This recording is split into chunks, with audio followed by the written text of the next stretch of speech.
আকাশের ছায়াযুদ্ধ, ইরানের নতুন বার্তা, প্রতিরক্ষার আড়ালে আক্রমণের ইঙ্গিত। ভাবুন, এক উত্তেজনাপূর্ণ দৃশ্য। মধ্যপ্রাচ্যের আকাশে যুদ্ধ বিমান ঘুরে বেড়াচ্ছে, ক্ষেপণাস্ত্রের হুমকি চারপাশে। ঠিক তখনই ইরান জানিয়ে দিল, আমাদের আকাশ অজেয়। এই ঘোষণাটা শুধু সামরিক দম্ভ নয়, বরং এক গভীর কৌশলগত বার্তা। 16ই আগস্ট ইরানের গুরুত্বপূর্ণ বিমান প্রতিরক্ষা ঘাঁটি কমের ফর্দ এয়ার ডিফেন্স বেজে পৌঁছান Khatam al Anbiya air defence commander brigadier general. তিনি ঘাঁটির বিভিন্ন অংশ ঘুরে দেখেন, সেনাদের সাথে কথা বলেন এবং শহীদ যোদ্ধাদের স্মরণ করেন, যারা গত জুনে ইসরায়েলের সঙ্গে 12 দিনের যুদ্ধে প্রাণ হারিয়েছেন। জেনারেল স্পষ্ট জানিয়ে দেন, দেশের সার্বভৌমত্ব রক্ষায় বিমান প্রতিরক্ষা বাহিনী প্রথম সারির ঢাল। শত্রুর যে কোনো আক্রমণ আকাশেই থামিয়ে দেওয়া হবে। এই বার্তাটা শুধু প্রতিরক্ষা নিয়ে নয়, বিশ্লেষকরা বলছেন ইরান আসলে বোঝাতে চাইছে তারা শুধু আকাশ পাহারা দিচ্ছে না, সক্রিয় প্রতিরক্ষার কৌশল নিয়েছে। মানে যদি হামলা আসে, আকাশে থামানো হবে, আবার একই সঙ্গে শত্রুর ঘাঁটিতেও পাল্টা আঘাত যাবে। বার্তার আড়ালে বার্তা, শত্রুর উদ্দেশ্যে সতর্কবার্তা। যুক্তরাষ্ট্র সম্প্রতি ইরানের পারমাণবিক স্থাপনায় হামলার হুমকি দিয়েছে। ইরান জানিয়ে দিল, আকাশ প্রতিরক্ষা ব্যবস্থা দাঁড়িয়ে আছে, যে কোনো মুহূর্তে আক্রমণ ঠেকাতে প্রস্তুত। জনগণের উদ্দেশ্যে আত্মবিশ্বাস, শহীদ সেনাদের স্মরণ আর আকাশ প্রতিরক্ষার শক্তি তুলে ধরে জনগণকে আশ্বস্ত করা, আপনারা নিরাপদ। কূটনৈতিক ইঙ্গিত, ইরান বোঝাতে চাইছে তারা একেবারেই দুর্বল নয়, বরং প্রতিপক্ষের সামরিক শক্তিকে পাল্টা চ্যালেঞ্জ করতে সক্ষম। ইরানের শক্তি কতটা? ইরান বলছে তাদের প্রতিরক্ষা ব্যবস্থা অজেয়। সত্যিই তাদের হাতে আছে বাভার 373 নামের উন্নত প্রতিরক্ষা ব্যবস্থা, যা S-400 এর সমকক্ষ বলে দাবি। আধুনিক রাডার, যা একসাথে বহু লক্ষ্য শনাক্ত করতে পারে। আকাশ প্রতিরক্ষা ড্রোন ও মিসাইল, যেগুলো আগেও মার্কিন ড্রোন ভূপাতিত করে দেখিয়েছে।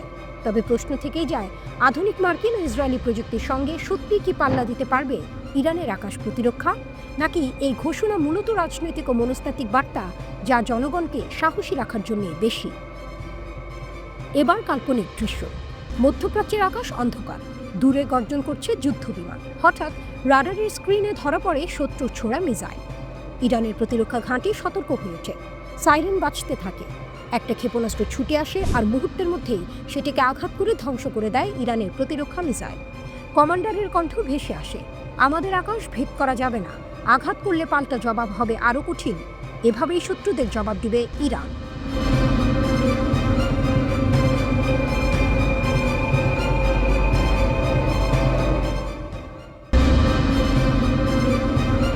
ট্রাম্প বনাম ইরান, প্রতিশোধের এক নতুন অধ্যায়।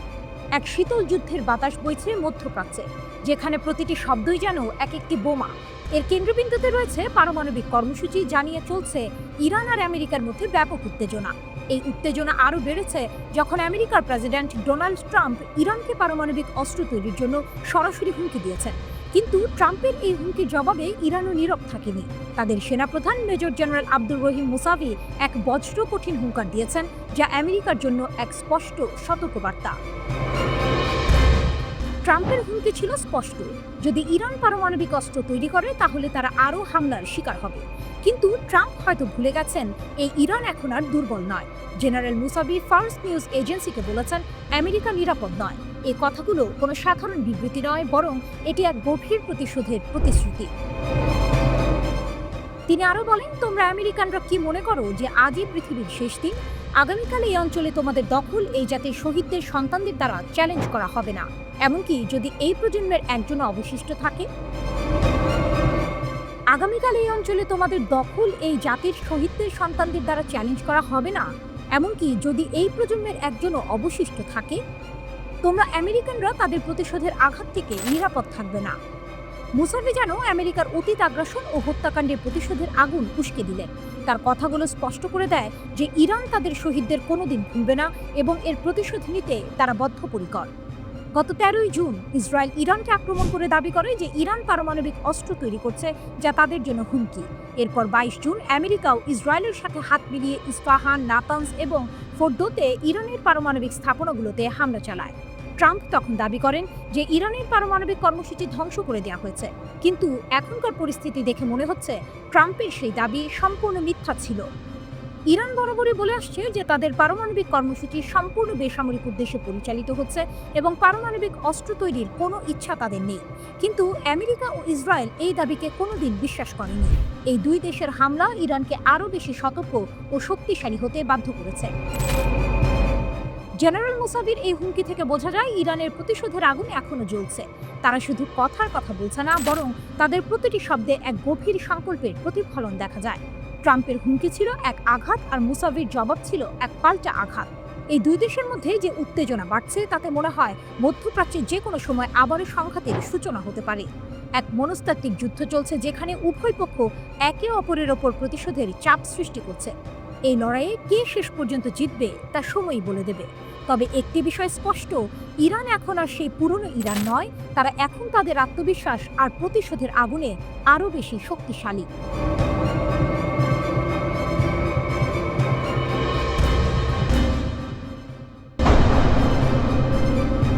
মার্কিন যুদ্ধজাহাজ কি বিশাল হুমকির মুখে? আমেরিকার যুদ্ধজাহাজের জন্য এক নতুন বিপদ ঘনিয়ে আসছে।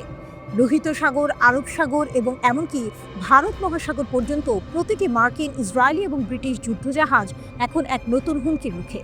এই হুমকির নাম সায়াদ ক্রুজ ক্ষেপণাস্ত্র, যার মালিক ইয়েমেনি সশস্ত্র বাহিনী। একদল গেরিলা যোদ্ধা যারা এখন বিশ্ব শক্তির বিরুদ্ধে নিজেদেরকে এক অপ্রতিরোধ্য সামরিক শক্তি হিসেবে প্রতিষ্ঠা করছে। ইয়েমেনের সশস্ত্র বাহিনী ৮০০ কিলোমিটার পর্যন্ত আঘাত হানতে সক্ষম এই নতুন ক্ষেপণাস্ত্রের সফল পরীক্ষা চালিয়েছে। সবচেয়ে চাঞ্চল্যকর খবর হলো তারা নিশ্চিত করেছে যে এই ক্ষেপণাস্ত্র এখন আনুষ্ঠানিকভাবে তাদের অস্ত্রাগারে যুক্ত হয়েছে। এই ক্ষেপণাস্ত্রটির নামই হলো সায়াদ। এই ক্ষেপণাস্ত্রের ক্ষমতা দেখে মনে হচ্ছে ইয়েমেনিরা এবার শুধু প্রতিরোধের জন্য নয়, বরং প্রতিপক্ষকে সরাসরি চ্যালেঞ্জ করার জন্য প্রস্তুত। এই ক্ষেপণাস্ত্রের সবচেয়ে বড় বৈশিষ্ট্য হলো এর ক্ষমতা এবং ধূর্ততা। সায়াদ এমনভাবে তৈরি করা হয়েছে যে এটি রাডার এড়িয়ে চলতে পারে এবং কম উচ্চতায় উঠতে পারে। এর ফলে এটিকে শনাক্ত করা বা আটকে দেওয়া প্রায় অসম্ভব। এটি একটি চলমান লক্ষ্যবস্তুতেও উচ্চ নির্ভুলতার সঙ্গে আঘাত হানতে সক্ষম। একটি মোবাইল ট্রাক থেকে এটি উৎক্ষেপণ করা হয়, যা এর গতিশীলতা ও গোপনীয়তা আরও বাড়িয়ে দেয়। সায়াদের ভেতরে রয়েছে ২০০ থেকে ৩০০ কেজির একটি শক্তিশালী ওয়ারহেড, যা দিয়ে একটি বড় নৌযানকে সহজেই ধ্বংস করা যায়। এটি কেবল জাহাজে আঘাত হানতেই সক্ষম নয়, এর রয়েছে স্যাটেলাইট গাইডেন্স সিস্টেম, যা এটিকে স্থলভাগের লক্ষ্যবস্তুতেও হামলা চালাতে সাহায্য করে। ইয়েমেনি সশস্ত্র বাহিনী দাবি করছে যে তারা এখন ইয়েমেনের যে কোনো স্থান থেকে লোহিত সাগর, আরব সাগর, এমনকি ভারত মহাসাগরের জাহাজগুলোতে হামলা চালাতে পারে। ২০২৩ সালের সেপ্টেম্বরে রাজধানী সানার আল সাবনি স্কোয়ারে অনুষ্ঠিত এক সামরিক কুচকাওয়াজে প্রথমবারের মতো সায়াদ ক্ষেপণাস্ত্র জনসম্মুখে প্রদর্শিত হয়। তখন বলা হয়েছিল এটি একটি মধ্যম পাল্লার ক্ষেপণাস্ত্র, যা স্থির ও চলমান উভয় প্রকার লক্ষ্যবস্তুতে আঘাত হানতে পারে। ইরান সমর্থিত ইয়েমেনি সশস্ত্র বাহিনী এই ক্ষেপণাস্ত্রটির নকশা তৈরি করেছে ইরানের কাদের 380 এবং পাভে ক্ষেপণাস্ত্রের অনুকরণে। এটি প্রমাণ করে যে ইরান শুধু মৌখিক সমর্থন নয়, বরং সরাসরি সামরিক প্রযুক্তির মাধ্যমে ইয়েমেনি সশস্ত্র বাহিনীর ক্ষমতা বাড়িয়ে তুলছে। এটি যেন এক গোপন সামরিক সহযোগিতা, যা পশ্চিমা শক্তির জন্য এক নতুন মাথা ব্যথার কারণ হয়ে দাঁড়িয়েছে। ইসরায়েলের সাথে সংঘাত শুরু হওয়ার পর থেকে হুথিরা তাদের ক্ষেপণাস্ত্রের ভান্ডার বাড়িয়ে চলেছে। প্রতিবেদন অনুযায়ী তাদের কাছে এখন ১০০টির বেশি ক্রুজ ক্ষেপণাস্ত্র মজুদ রয়েছে। একসময় যারা শুধু সাধারণ বিদ্রোহী হিসেবে পরিচিত ছিল, তারা এখন নিজেদেরকে এমন এক সামরিক শক্তি হিসেবে তৈরি করেছে যাদেরকে হালকাভাবে নেওয়া আর সম্ভব নয়। এর ফলে আমেরিকার যুদ্ধজাহাজগুলো এখন বিশাল হুমকির মুখে। ২০১৫ সাল থেকে শুরু হওয়া সৌদি আগ্রাসনের পর ইয়েমেন ধাপে ধাপে নিজের সামরিক প্রযুক্তি শক্তিশালী করেছে। প্রাথমিক পর্যায়ে তাদের কাছে ছিল সোভিয়েত যুগের পুরনো সিস্টেম, কিন্তু ২০১৭ সালে কুচ 1 ক্ষেপণাস্ত্রের আবির্ভাবের পর দৃশ্যপট পাল্টে যায়। বিশেষজ্ঞরা বলছেন সায়াদ ক্ষেপণাস্ত্রের মাধ্যমে ইয়েমেন শুধু নিজের ভূখণ্ড রক্ষা নয়, বরং শত্রুর সাগর জুড়ে ঘোরাফেরা করা বাণিজ্যিক ও রণতরী জাহাজগুলোকে স্পষ্ট বার্তা দিয়েছে এখন থেকে ওই জাহাজগুলো সমুদ্রপথে আর নিরাপদ নয়। এই ক্ষেপণাস্ত্র যুদ্ধের গতিপথ পরিবর্তনের সম্ভাবনাও সৃষ্টি করেছে।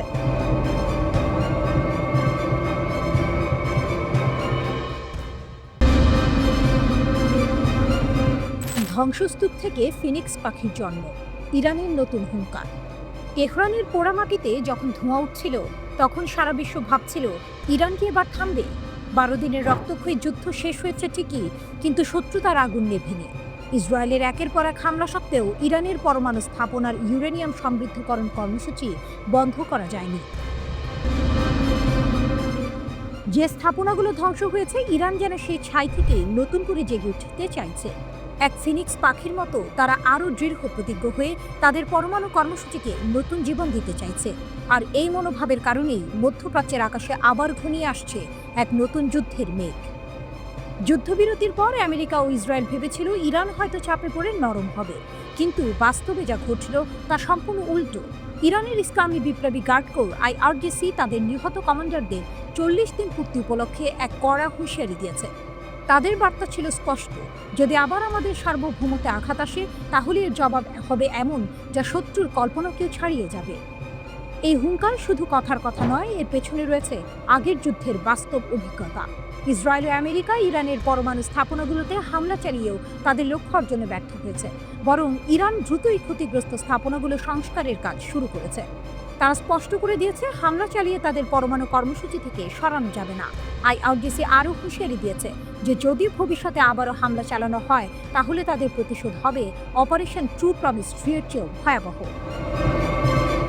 গত যুদ্ধের সময় ইসরায়েলের বিমান হামলার জবাবে ইরান তাদের গুরুত্বপূর্ণ অবকাঠামোতে একের পর এক ক্ষেপণাস্ত্র হামলা চালিয়েছিল। আধুনিক আকাশ প্রতিরক্ষা ব্যবস্থাও সেই হামলাকে পুরোপুরি আটকাতে পারেনি। সেই হামলার তীব্রতা এত বেশি ছিল যে লাখ লাখ ইসরায়েলি নাগরিককে বাংকারে আশ্রয় নিতে হয়েছিল। এখানেই শেষ নয়, আমেরিকার হামলার জবাবে ইরান কাতারে অবস্থিত তাদের একটি সামরিক ঘাঁটিতেও হামলা চালায়। এই প্রতিশোধের তীব্রতা ক্রমে এতটাই বাড়তে থাকে যে শেষ পর্যন্ত আমেরিকা ও ইসরায়েল যুদ্ধবিরতি ঘোষণা করতে বাধ্য হয়। IRGC তাদের বিবৃতিতে সেই কথাটিই মনে করিয়ে দিয়েছে। তারা বলছে ইরান এখন অপরাধী ইসরায়েল ও মার্কিন গ্যাংয়ের বিরুদ্ধে নিজেদের স্বাধীনতা অর্জনের লক্ষ্যে অটল। IRGCর এই হুঙ্কার কেবল প্রতিরোধের বার্তা নয়, বরং একটি নতুন আত্মবিশ্বাসের প্রতিফলন। তারা বলছে শহীদদের রক্তে রঞ্জিত ইরান এখন একটি অপ্রতিরোধ্য বৈশ্বিক শক্তি হিসেবে মাথা উঁচু করে দাঁড়িয়ে আছে। ইরান এখন যে কোনো শত্রুর পতন ঘটাতে পুরোপুরি প্রস্তুত। এই চরম হুঁশিয়ারিগুলো থেকে বোঝা যায় মধ্যপ্রাচ্যের পরিস্থিতি এখন এক নতুন মোড়ে এসে দাঁড়িয়েছে। ইরান আর কোনো দুর্বল প্রতিপক্ষ নয়, বরং এক শক্তিশালী ও অপ্রতিরোধ্য শক্তি। আমেরিকা ও ইসরায়েল কি এই হুঁশিয়ারিকে গুরুত্ব দেবে, নাকি আবারও কোনো ভুল পদক্ষেপ নেবে? এই প্রশ্নের উত্তরে নির্ধারণ করবে ভবিষ্যতে এই অঞ্চলে শান্তি থাকবে নাকি নতুন কোনো যুদ্ধের দামামা বাজবে।